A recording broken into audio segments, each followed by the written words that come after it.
ògbọ́n tó lórin nǹkan sọ ó ní kò sára tí ń lè forin dá kò sára tí ń lè forin dá èmi gan olúwayé kò sára tí ń lè fọ̀rọ̀ dá ibi tó bá wù mí máa gbóhùn mi gbà ọmọba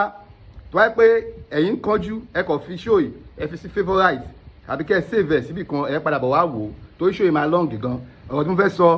ọ̀rọ̀ tó make sense ni tó máa yá wọn lọ́pọlọ tó máa yá wọn tó nífẹ̀ẹ́ fújì most especially àwọn fáǹsì Alhaji Wasiu Alabi Pasuma ẹ̀yin fáǹsì Alhaji Sulaiman Alao Malaika ẹ̀yin fáǹsì Alhaji Tiri Leather ẹ̀yin fáǹsì Musa Talent ẹ parapọ̀ ẹ jókòó ẹ kájọ ṣètò ẹ kájọ gbádùn ẹ̀ lóòótọ́ Alhaji Tiri Leather wọ́n jojú mi Alhaji Tiri Leather jojú mi gan wọ́n show love Tiri Leather ò show love but at the same time wọ́n love náà ni bọ̀wọ̀ bàbá ò show love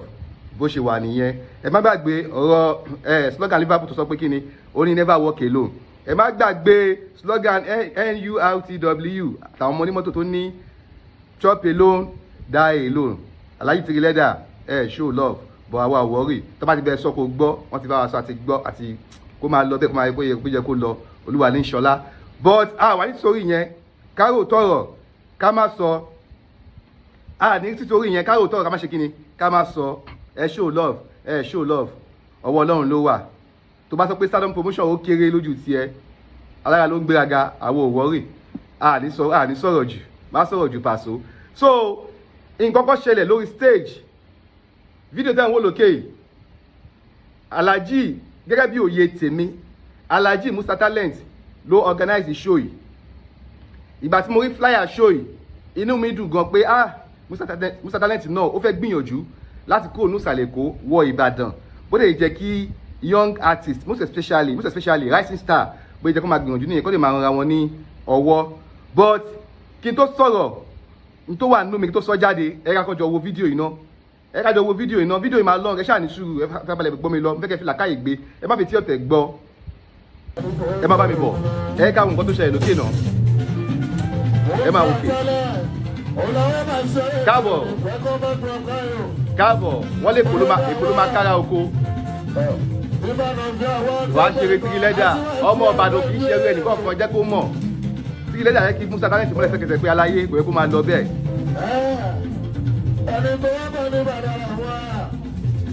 káàbọ̀ wọ́n lè èkó máa kára oko wàá ṣeré Tiri Leather ọmọ Ìbàdàn kì í ṣe ẹrú ẹnìkan kan jẹ́ kó mọ̀ Tiri Leather yẹ kí Musa Talent mọ́lẹ̀ sẹ́kẹsẹ̀ pé aláyé kò yẹ kó máa lọ bẹ́ẹ̀.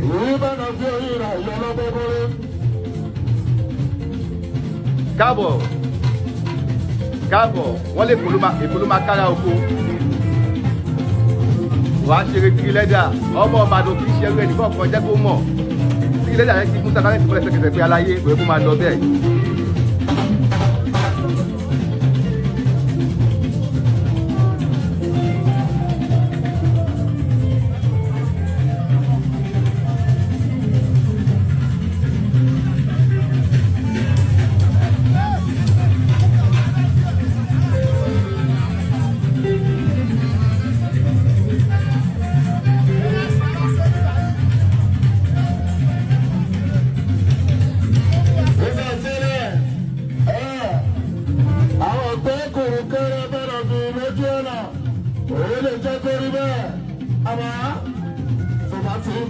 àwọn èèyàn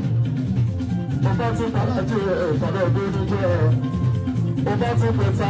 òpèdégbò òpè ìbọn bá ilé ìṣẹ́lẹ̀ ara wọn.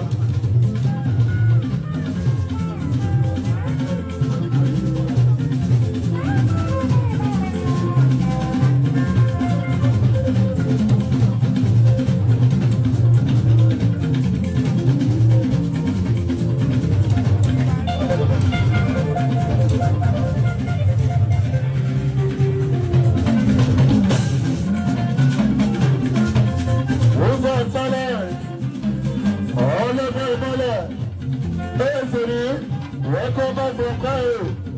Ẹ̀ẹ́ta ìbéèrè ló ti dé lẹ́gbẹ́ra. Òun ti dé bí oṣù. Ẹ̀fọ́ ọ̀tá oṣù mọ́fà òṣèré onígunjẹ òwúrọ̀. Ojúmọ́ bẹ̀rẹ̀ lálẹ́ ètò Olùbàdàn. Ó bẹ̀rẹ̀ lálẹ́ ètò Olùbàdàn. Mo gbọ́dọ̀ bá bèrè, mo gbọ́dọ̀ ṣe bẹ́ẹ̀. Torí ti bá dé bí tiwọn ò bọ́. nínú obìnrin Musa Talent. Wọ́n ní sọ ọkùnrin bẹ́ẹ̀ ló lọ bá. Ó jẹ́ kí sọ̀rọ̀ báyìí ara kó obìnrin. Ilé Talent Musa obìnrin. Mo dájú ní gbogbo ní ìkúkú, ó ní ìta àmọ́sọ.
Ẹ káàbọ̀ padà. Ṣé rí n tó ṣẹlẹ̀ nínú show yẹn?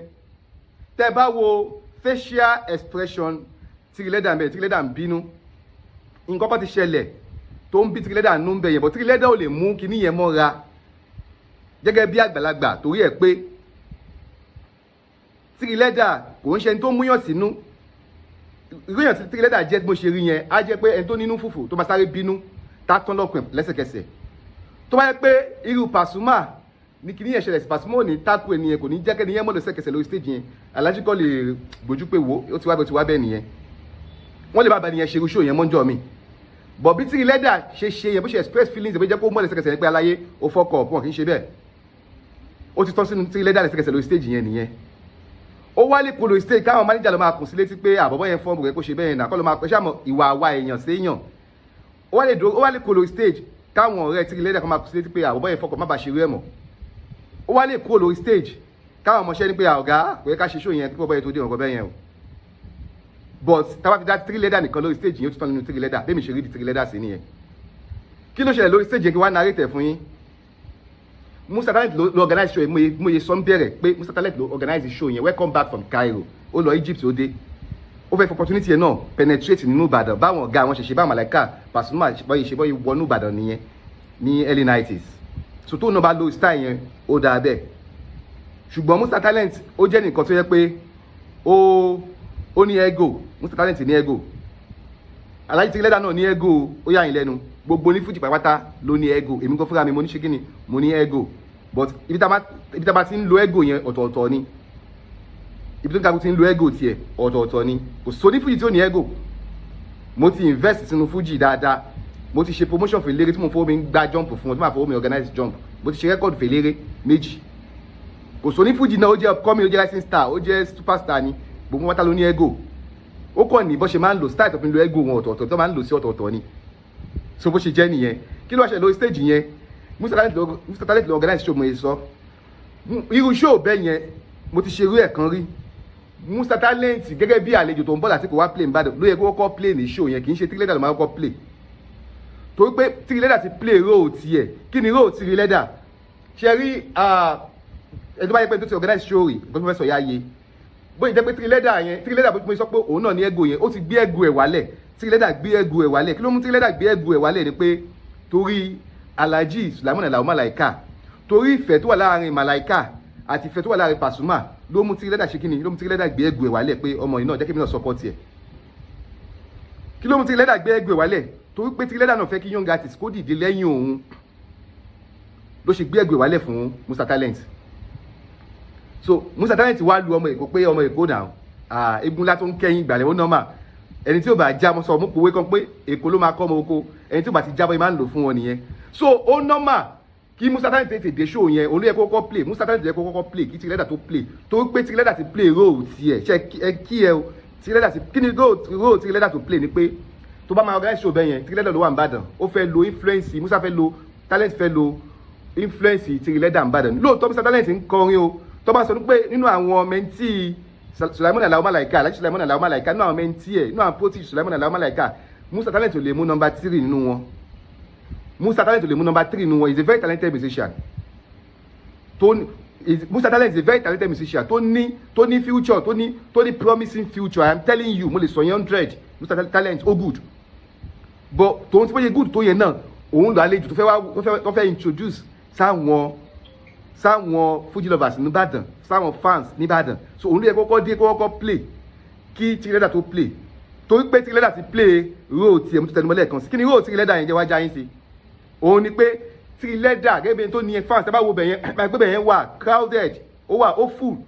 iṣẹ́ Trileda nìyẹn role Trileda nìyẹn Trileda máa ti message àwọn tiẹ̀ pé aláyé mo máa play ní bíbá yìí máa tọ ọmọ kan láti Èkó fẹ́ wá ọmọ yẹn fẹ́ wọ̀ Ìbàdàn ẹjọ́ bá mi support tiẹ̀ o á ti message wọn ó lè message over 500 people tó jẹ́ náà fans ẹ̀ nínú 500 yẹn àwọn tó wà lórí ìjókòó yẹn wọ́n tó 300 àbí 200 tán jẹ́ torí Trileda náà ṣe wà bẹ́ẹ̀ torí Musa Talent tó pé Musa Talent ò tí lè ní fans tó máa tó yẹn ń bàdàn so influence pé ọmọ tó ń sọ lọ́wọ́lọ́wọ́ ń bàdàn Trileda lòún fẹ́ lò so ó wáyé kóun tètè dé but ó máa ń ṣẹlẹ̀ eléré àwò pé jẹ́ ká gbá géèmù fún jẹ́ kóun kọ́kọ́ play tóun bá kọ́kọ́ play àwọn máa play lẹ́yìn yẹn but normal Musa Talent yẹ kọ́kọ́ play show yẹn kí Tiri tó play n tó ń bí Tiri nú nìyẹn àwọn fans Tiri yẹn ti wà lórí ìjókòó bẹ́ẹ̀ láti bí 2 or 3 hours before kí Musa Talent tó dé ẹlòmíì gan máa ti bínú lọ́nu bó ṣe wo kinní yẹn so Trileda ò ní choice ju kó bọ́ sórí stage kó ṣe kinní kó perform fáwọn tiẹ̀ ó máa perform fáwọn tiẹ̀ òun lé kí Trileda máa para fún stage pé aláìgbélé tó ṣe bẹ́ẹ̀ náà ìwọ́n tí kò ti wà níbẹ̀ tó bá tiẹ̀ kúrò ìwọ́n tó ní show ní Ìbàdàn tó lè wà nísàlẹ̀ Èkó tó bá kúrò Island ní 2 o'clock by 4-5 wá ti wà ní Ìbàdàn ẹ̀ẹ́dẹ́ bẹ̀rẹ̀ show ní 7-8 pátá ìparí show yẹn 10-11 ó lè jẹ́ show 2 or 3 hours ẹ̀jọ́ ṣe show ẹ̀ẹ́dẹ́ máa bá ti yín lọ one day show ní nǹkan bíi after 8 or mo ṣe rí show yẹn bíi after 8 ló ṣe ń dé show yẹn àbí tó 9 táwọn fans gan fẹ́ máa lọ ọjọ́ iṣẹ́ ni ọjọ́ Wednesday ọjọ́ Thursday ọjọ́ iṣẹ́ ni wọ́n máa lọ bí iṣẹ́ so ìyẹn ló mú Trileda máa para bẹ́ẹ̀ ó dé nìyẹn máa bẹ jẹ́ kó lọ nìyẹn mi ò fẹ́ sọ̀rọ̀ tó máa burú jù mi ò fẹ́ sọ̀rọ̀ tó máa le jù torí pé kí ni mi ò fẹ́ da ààrẹ anybody rú mi ì lè fẹ́ sọ nǹkan tó máa da social media rú torí pé àwọn bingo kan wà stardom làwọn máa ń ṣọ́ lọ́wọ́ lẹ́sẹ̀ kó ṣàjàbọ́ kán rí mi mú sọ́wọ́ àwọn òde ẹ̀wọ́rì ohun tó náà ó ṣe ni ó ṣe so Musa Talent torí ìjọ mi tí wọ́n máa ṣe irú show bẹ́ẹ̀ yẹn fún yín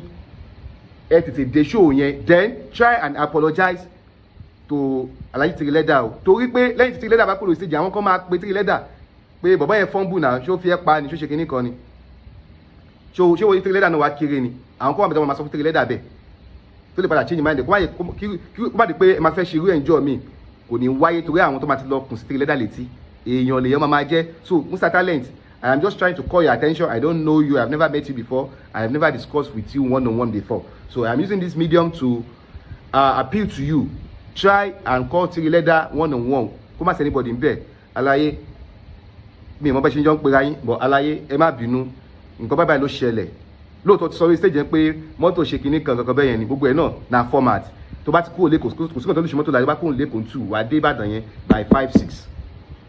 so try and settle with Trileda one-on-one torí àwọn tó máa lọ kù sí létí ní kọ̀rọ̀ mi ò fẹ́ sọ jù bẹ́ẹ̀ lọ ayé àwọn tó mọ̀ nípa music àti iye nǹkan tí mo wá ṣe yẹn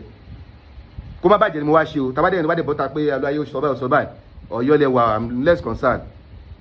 online lẹ́wà kóníkálukú máa ṣe ni kóníkálukú máa jábọ́ lọ ó ti yẹyin bẹ́yẹn aláyé ò wọ́rì ẹ̀yin tèmi ẹ bá mi like ẹ share ẹ subscribe ẹ drop comment yín kí lẹ rí sí tí mo mú wá fún yín lénìí ẹ drop opinion ti yín náà àwọn tó mọ̀ nípa music tó mọ̀ nípa Fuji music tó ti invest tó ti ṣe promotion ló lè mọ̀ nǹkan tí mò ń sọ yẹn ó ti yẹyin bẹ́yẹn ẹ ṣe ìmọ̀mọ́ olólùfẹ́ yín náà ní olú ayé ọmọ tó ń sọ bàbá tí ò ráyé ọ̀tẹ̀ bàbá tí ò lọ́tà jẹ́jẹ́ lọ́mọ Èkó máa ń lọ ṣàtìyẹyìn I love you all stay blessed.